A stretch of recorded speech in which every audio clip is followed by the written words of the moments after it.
Hello, I am talking about healing and curses today, and I have 3 stories about healing and curses. The first one is the hardest one. It's about my daughter Hannah, and I don't share it, but it happened almost 30 years ago, and it's time to share it. So when I went for a checkup early in the pregnancy, the doctor said, you have an abnormal pap and you have cancer and you must abort, you will die. He said, you will die. And I said, no. And he said, you don't understand. And I said, you don't understand. And I walked out of that office and I got another doctor who said, no, we're not aborting the baby because of an abnormal pap.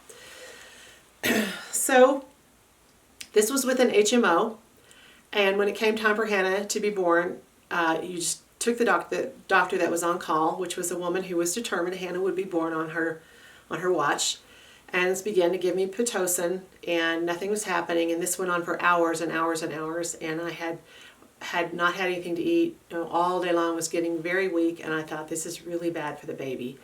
And I said, I want to go home. We'll come back when it gets real. And she said, well, let me examine you. And she went in and broke the bag of waters, and so I couldn't go home. They gave me 36 units of Pitocin. I was told later that, at least at that time in Colorado, the legal limit was 16.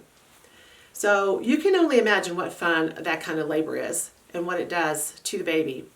And one of the side effects of Pitocin is filling of the baby's lungs with fluid, sure enough. So they rush her off to intensive care.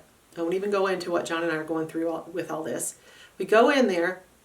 She has patches and tubes and wires and needles and monitors and this little tiny person. And they're covered with their protective gear while they're radiating her body, checking her. And her little heels are all bloody, where they're poking her. And she's screaming. And so I get her and I tell them, every time you check her, every time you get me, and I will come and comfort her. So this goes on. The next day, they say, the insurance will not pay for you to continue to stay. You have to go home tomorrow. She will be here a minimum of 2 weeks. I said, I don't think so. And I told John, I said, if I have to camp out on the lawn down there, come up here and check on her every time they stick her, I'm not leaving her with these people. So then the next day, we called Jim and Pam Kilpatrick, our pastors, and asked to pray. We didn't call anybody else because we didn't want any of those, oh Lord, if it's your will. We wanted people that understand that Jesus loves to heal. They know. Gospel of John, chapter 10, verse 10.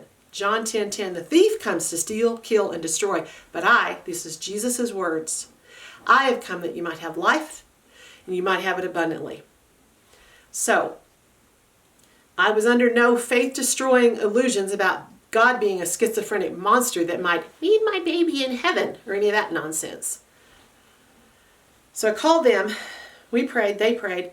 Next morning we go in, and this neonatologist, or whatever he was called, who was the first happy, excited about babies person I had encountered in this whole experience, said, this is miraculous. Her lungs are completely clear. You can take her home. And then they said, we have assigned a nurse. We were going up to even higher altitude, and she'll come up and check on her. So we took her home. The nurse comes up. She goes, there is nothing wrong. This baby is doing so phenomenally well, and I'm writing her off as purely healthy. So I prayed all of Hannah's life that she would not only be healthy, but she would be the healthiest of all my children. And they're all healthy, but she just won't put up with being sick. She doesn't put up with things. She is strong, she is sturdy, and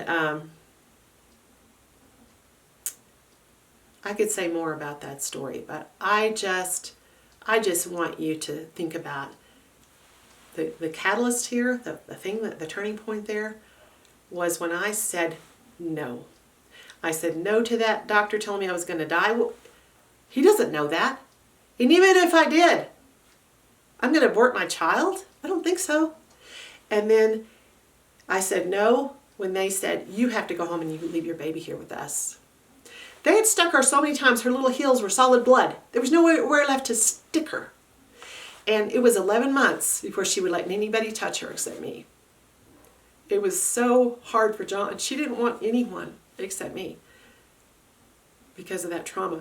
But boy, is she sturdy in the mind. Is she sturdy in the soul? Everything. Spirit. Oh man, she knows her story. She knows her story. Thank you for being with me. I'm also going to talk about a curse that was spoken over my life that was broken. Took 35 years. And again, for me to finally say, no, enough is enough. And then also a curse that was spoken over Rebecca before she was born in 2 subsequent videos.